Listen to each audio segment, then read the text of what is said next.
모든 사람은 이 각자가 가지고 있는 본인만의 기준이 있습니다. 본인만의 생각이 있습니다.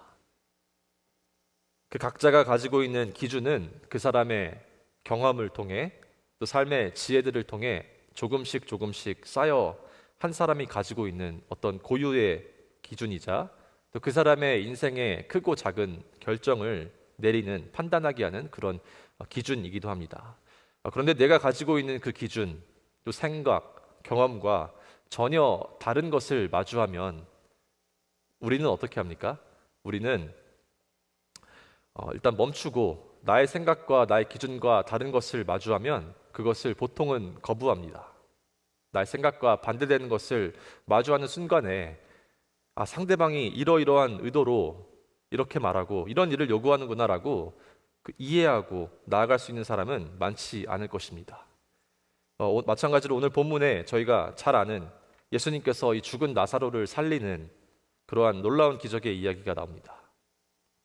죽은 나사로를 살리심으로 또 이 부활이시요 생명이신 주님께서 십자가의 죽음으로 끝나는 것이 아니라 부활로 죽음을 이기심을 예표하는 아주 중요한 사건인데요. 그 기적을 보이시기 전에 오늘 본문 말씀 39절에 보시면 예수님께서 이 나사로가 장사되어 있는 그 굴에 가셔서 뭐라 말씀하시는가? 돌을 옮기라 라고 말씀하십니다. 그 돌을 옮기라는 주님의 말씀에 마르다가 어떻게 반응하는지 39절에 나와 있는데요. 함께 한 목소리로 읽어보겠습니다. 예수께서 이르시되 돌을 옮겨 놓으라 하시니 그 죽은 자의 누이 마르다가 이르되 주여 죽은 지가 나흘이 되었음에 벌써 냄새가 나나이다. 아멘. 이 돌을 옮기라는 예수님의 명령을 마르다가 거부합니다. 주여 죽은 지가 나흘이나 되었음에 벌써 냄새가 나나이다. 주님께서 지금 이 돌을 옮기라고 명령하신 그 이유는 무엇입니까?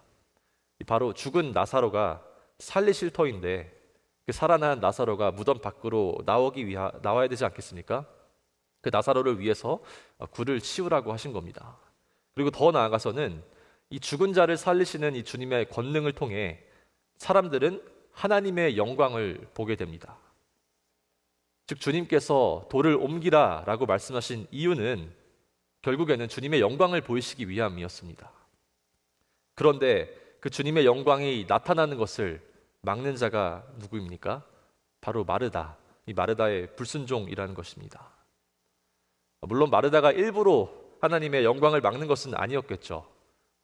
혹자는 그가 예수님을 배려하려고 주님께서 눈물까지 흘리시며 슬퍼하시는데 그 나사로를 보고 싶어, 그를 만지고 싶어 들어가시고 싶어 하시는 것 같은데 들어갔다가 어떤 악취를 맡게 될까봐 예수님을 배려해서 그랬다. 여러 이유가 있을 수 있지만 결과적으로 마르다는 이 주님의 영광이 드러나는데 1차적으로 막게 하는 그 원인이 된다는 것입니다. 사랑하는 성도님들, 이 마르다가 주님의 영광을, 이 주님의 명령을 곧바로 순종하지 못한 이유는 무엇입니까? 바로 오늘 우리는 이 마르다의 모습을 통해서 이 현실과 믿음의 충돌을 보게 되는 것입니다. 마르다가 만약 주님께서 정말로 나사로를 살리실 것을 알았다면 어떤 이유에서든지 주님께 불순종으로 나아갈 이유는 없었을 것입니다. 이 자신의 가족인 나사로가 살아나는 그 기적 같은 순간에 주님을 향한 배려는 사치인 것이죠. 즉 다시 말해 마르다는 예수님께서 정말로 나사로를 살리실 것을 믿지 못했던 것입니다. 너무 가혹하게 마르다를 뭐라 하는 것이 아니라 이 본문 이 전절에 보시면요, 본문 11장 21절부터 23절을 보시면 예수님께서 이 죽음으로 슬퍼하는 마르다에게 이렇게 말씀하십니다. 마르다가 예수께 여짜오되 주께서 여기 계셨더라면 내 오라버니가 죽지 아니하였겠나이다. 그러나 나는 이제라도 주께서 무엇이든지 하나님께 구하시는 것을 하나님이 주실 줄 아나이다. 예수님께 이렇게 말씀하십니다. 예수께서 이르시되 내 오라비가 다시 살아나리라. 주님께서 이미 마르다에게 말씀해 주십니다. 내 오라비가 살아나리라. 이 놀라운 주님의 선포 앞에 이 마르다는 무엇이라 답하는가? 바로 그 다음 24절을 보시면 마르다가 이르되 마지막 날 부활 때에는 다시 살아날 줄을 내가 아나이다. 그럼요 주님, 마지막 날 부활 때에는 분명 살아나죠. 마지막 날 부활 때에는 주님의 말씀을 이해하지 못하고 마지막 날 부활 때에는 다시 살아날 줄을 내가 아나이다 라고 답을 합니다. 주님의 수많은 기적과 주님의 수많은 일하심을 보았지만 예수님께서 죽음 또한 이기시는 분임을 그는 깨닫지 못했던 것입니다. 또 마르다는 분명 그의 입술로 주님을 고백했습니다. 더 나아가서 27절에 보시면 그가 주님을 이렇게 고백합니다. 주는 그리스도시요 세상에 오시는 하나님의 아들이신 줄을 내가 믿나이다. 이 마르다의 고백은 분명 진실된 고백이었을 것입니다. 하지만 본인의 이 오라비를 잃은 이 슬픔의 순간에, 이 위기의 순간에 아직 그의 온전치 못한 믿음이 드러났습니다. 주님의 말씀을 믿지 못했고 또 비록 입으로 주님을 고백했지만서도 아직 주님이 어떤 분인가 완전히 알지 못했다라는 것입니다.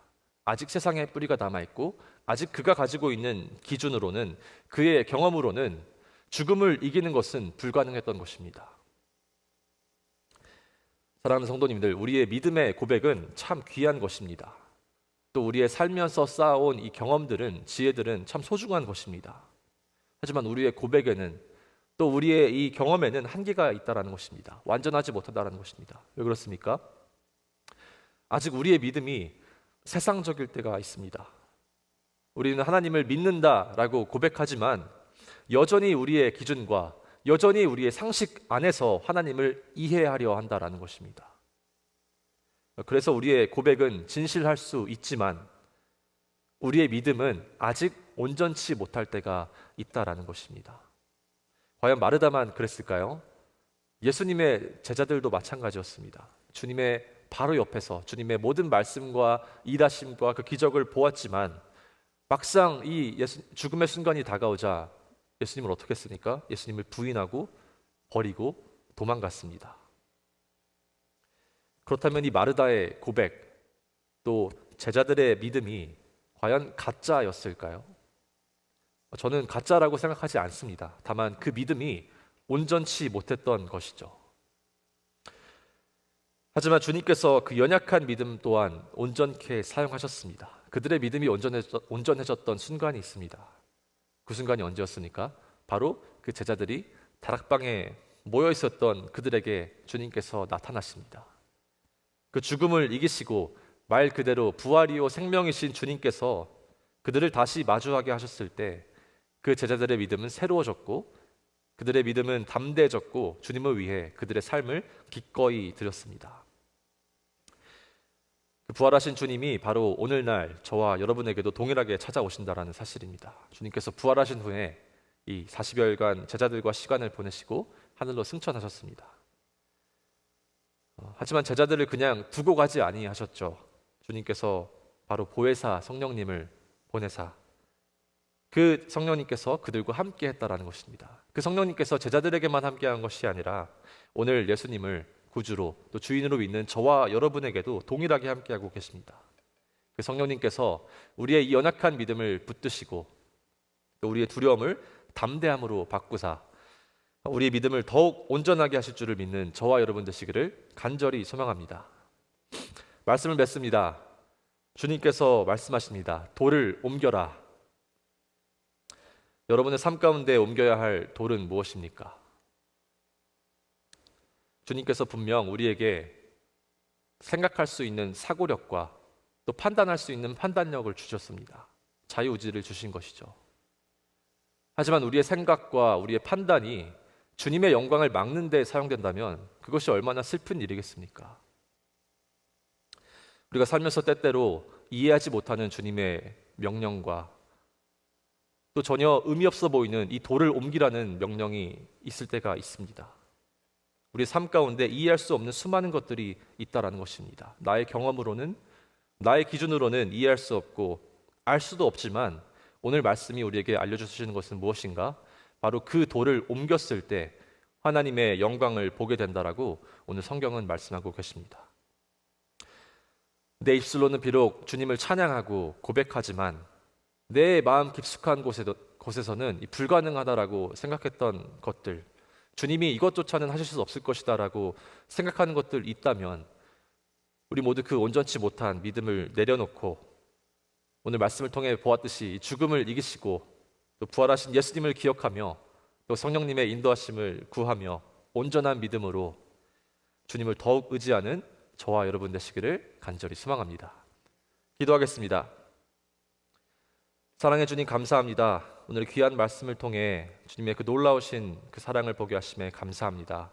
주님, 우리가 인생을 살면서 때로는 이해하기 어려운, 나의 기준으로는 맞지 않는, 나의 경험으로는 맞지 않는 그러한 일들을 마주하곤 합니다. 하지만 주님께서 오늘 마르다에게 돌을 옮기라 라고 명령하셨을 때 비록 마르다는 불순종하였지만 결국에 주님의 영광이 드러났듯이 주님, 우리의 부족한 인생, 우리의 짧은 인생을 통하여서 주님께 온전한 순종으로, 온전한 믿음으로 나아갈 때에 주님의 영광을 온전히 보는 우리 모두 되게 하여 주시옵소서. 감사드리며 예수님의 이름으로 기도합니다. 아멘.